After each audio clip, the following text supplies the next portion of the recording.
Македонски државјани се уште војуваат на странските боишта, ако до пред неколку години актуелни беа Сирија и Ирак, каде се вклучува како дел од терористичката организација ИСИС. Денес актуелни се војните жаришта во Украина. Информациите се дека 50 од земјава војуваат на украинско тло. Имаме сознание дека во Украина има, а државата цврсто стои на ставот дека нема званични податоци и така натаму. То веќе е работа на државните органи да излезат со званични податоци. Се оперираше со една бројка од 59. Дали е таа точна бројка или не е точна, не би можел да со сигурност да потврдам. Психосоцијалната подршка и помош ќе биде неопходна и за овие лица кога еден ден ќе се вратат дома, вели Димовски.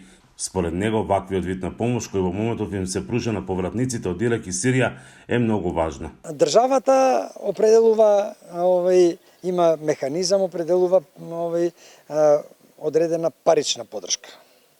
Бидејќи се враќаат оние кои отишле, наречиме за каузата и така натаму, се враќаат без пари, што е нормално, или отишле од економски причини.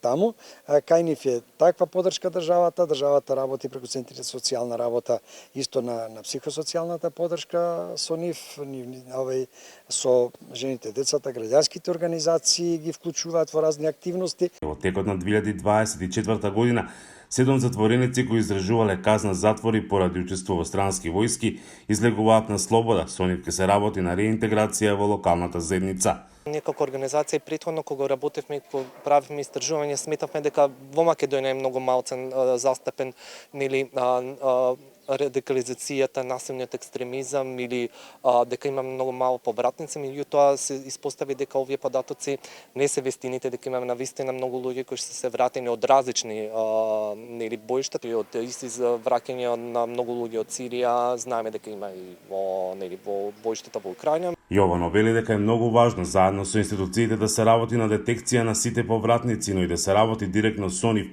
со цел да се спречи привлекување на нови луѓе или нивно повторно враќање во овие терористички групи. Кога веќе ги имаме повратниците, мораме да мислуваме за нивна интеграција во општеството, како да ги залечиме нивните рани, како да ги вклучиме во сите општествени техови. Искуството од другите држави говорат дека поголем процент од овие лица ќе се рехабилитираат и нема да се вратат на војните боишта. Некој голем процент покажуваат дека во зависност од нивната состојба и од нивните можности, дали се работи тоа за финансиски средства, дали се работи за ред други причини кои што налесно може да подлежат на повторно влијание и повторно припојување, односно регуларизирање во групите, и дека 20 можеби проценти би се вратиле повторно.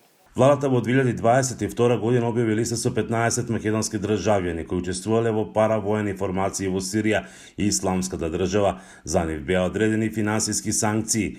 Последните информации покажуваат дека вкупно 143 македонски државјани се заминати на странски боишта. Од нив со репатриација се вратени 68, од кои 58 со нивна согласност се вклучени во процесот на рехабилитирање, ресоциализирање и реинтегрирање. Во текот на 2022 година се прави последната репатриација на 23 македонски државјани, од нив 4 мажи, 5 жени и 14 деца. За Гласот на Америка, Мики Трајковски.